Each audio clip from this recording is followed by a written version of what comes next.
Session करने का उद्देश्य है कि आपको फ्रीज अकाउंट के बारे में बताया जाए। तो आज हमारे साथ हैं रमन धनशेखर साहब, इस विषय के एक्सपर्ट हमारे EPFO head office. Raman ji, आपका स्वागत है। नमस्कार जी, वनक्कम, सुस्वागतम। स्वागत हमारी तरफ से भी आप सबका। और हमारे साथ लगातार लोग जुड़ते जा रहे हैं। यूट्यूब पे कम से कम 2000 लोग हमें देख रहे हैं इस समय। फेसबुक और इंस्टा पर भी आप हमें देख पा रहे हैं। इस सेशन को प्लान करने का उद्देश्य था कि आपको हम फ्रीज्ड अकाउंट के बारे में बताएं। फ्रीजिंग क्यों होती है, कब होती है और इसकी क्या ज़रूरत है। हमारे जो एक्सपर्ट हैं वो ईपीएफओ हेड ऑफिस से फाइनेंस डिवीजन से श्री रमन धनशेखर साहब इस विषय को देखते हैं। तो वो बताएंगे कि किसी भी अकाउंट को फ्रीज क्यों किया जाता है और कब किया जाता है। रमन जी, ये हमारा एक, आपको तो सारा को पता है, यूनिवर्सल अकाउंट नंबर करके एक कॉन्सेप्ट हमने पिछले लाइव सेशन में भी बोला है। हर सदस्य के लिए एक यूनिवर्सल अकाउंट नंबर है। वो उनका लॉगिन करने का टाइम में मेंबर पोर्टल में वो यूएएन नंबर एंटर करके, उसका लॉगिन क्रेडेंशियल्स एंटर करके, उसके बाद ही वो ऑनलाइन में जाके उसका जो भी ई पासबुक देखना है और क्लेम फाइल करना है, वो पूरा इसके अंदर यूएएन लॉगिन अंदर जाके ही कर सकता है। मगर हमको 1 और 2 साल के पहले हमको थोड़ा 1 और 2 इंस्टेंसेस ऑफ फ्रॉड हमारा नज़र में आया है। तो हमने सोचा इस तरह का क्या क्या सस्पिशियस अकाउंट्स है, जो भी रिस्क वाला अकाउंट्स क्या क्या हो सकता है। इस तरह हमने एक लॉजिक बना के वो सारा यूएएन्स को हमने फ्रीज मोड में रखा है। ये तो एक टेम्पररी फ्रीज है, परमानेंट फ्रीज नहीं है। ये तो एक टेम्पररी का एक फ्रीज है।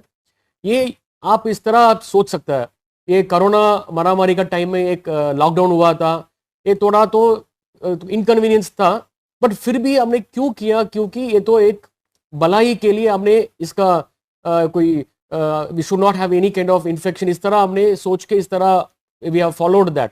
इसी तरह ये फ्रीजिंग भी भलाई के लिए किया है, क्योंकि आपका मेंबर का अकाउंट से, सदस्य का प्रोविडेंट फंड अकाउंट से ये पैसा नहीं जाने का एक मौका नहीं होना चाहिए। इसी कारण में हमने इसको एक फ्रीज स्टेट में रख के कोई जांच करके, इसका जांच खत्म होने के बाद हमने इसको डी फ्रीज करता है।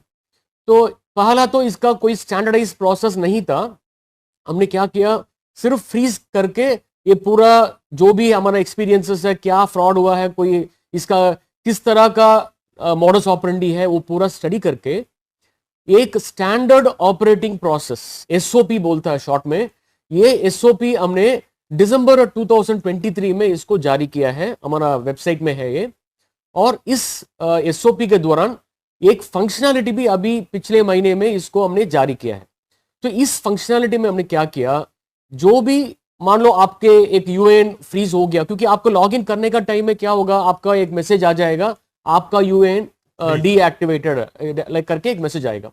तो हमने क्या किया, क्योंकि अभी लगभग totally 3.5 lakh accounts are totally in the freeze condition. तो हमने क्या किया, क्योंकि इसको सारा एक ही साथ में तो न कर सकता है, तो इसको प्रायोरिटाइज करने के लिए हमने क्या किया, इसके लिए एक अलग कैटेगरी ईपीएफ आईजीएमएस बोलता है। EPF IGMS is internet based grievance management system, हमने हमारा सदस्य के लिए किया है। तो हर भी सदस्य, हमारा ईपीएफ आईजीएमएस पोर्टल है, इट्स कॉल्ड epfigms.gov.in। इस यूआरएल में जाके आप उनका ग्रीवेंसेस को दर्ज कर सकता है। उसमें एक अलग कैटेगरी हमने किया है, अनेबल टू एक्टिवेट यूएएन। इस तरह एक अलग कैटेगरी है। उस कैटेगरी में उन्होंने चुन के क्या यूएएन इस तरह उन्होंने डिटेल्स किया, तो ये सीधा वो पर्टिकुलर ऑफिस में जाएगा। तो वहां तो हमने क्या किया, स्टैंडर्ड ऑपरेटिंग प्रोसीजर में ये क्या वेरीफाई करना है और इसको किस टाइम लिमिट में करना है करके हमने इसको एक स्पेसिफिक टाइम लिमिट किया है। अभी ये है लगभग 30 दिन के अंदर इसको तो खत्म करना है। कोई ग्रीवेंस आ गया तो 15 दिन में ही इसको तो डीफ्रीज करना है। इस तरह हमने इसका एक प्रायोरिटी किया है। जो भी ग्रीवेंस आ गया, थोड़ा अर्जेंट समस्या है, तो इमीडिएटली इसका ग्रीवेंस डाल देंगे, तो ईपीएफ आईजीएमएस में ये इमीडिएटली आपको प्रायोरिटी मोड में ये तो डीफ्रीज में हो जाएगा। और ये सपोज आपने ग्रीवेंस भी नहीं डाला, फिर भी सुओ मोटो हमने आदेश दिया है हमारा फील्ड ऑफिसर्स को, ये सुओ मोटो भी वेरीफाई करके हमने इस फंक्शनैलिटी दौरान क्या किया, उस ऑफिस में जो भी है मेंबर आईडी है, वो पूरा मेंबर आईडी इस फंक्शनैलिटी में पूरा लिस्ट हो जाएगा। तो अकॉर्डिंगली इसका बेसिस में एक एक चुन के, वो अभी तो फ्रीजिंग हो अनफ्रीजिंग हो रहा है ऑलरेडी। हमने अराउंड 35,000 इज ऑलरेडी अनफ्रीज हो गया ऑलरेडी। अनफ्रीज करने में आपको एसएमएस आ जाएगा, आप तुरंत जाके चेक कर सकता है और आपका यूएएन एक्सेस कर सकता है और क्लेम भी आप फाइल कर सकता है।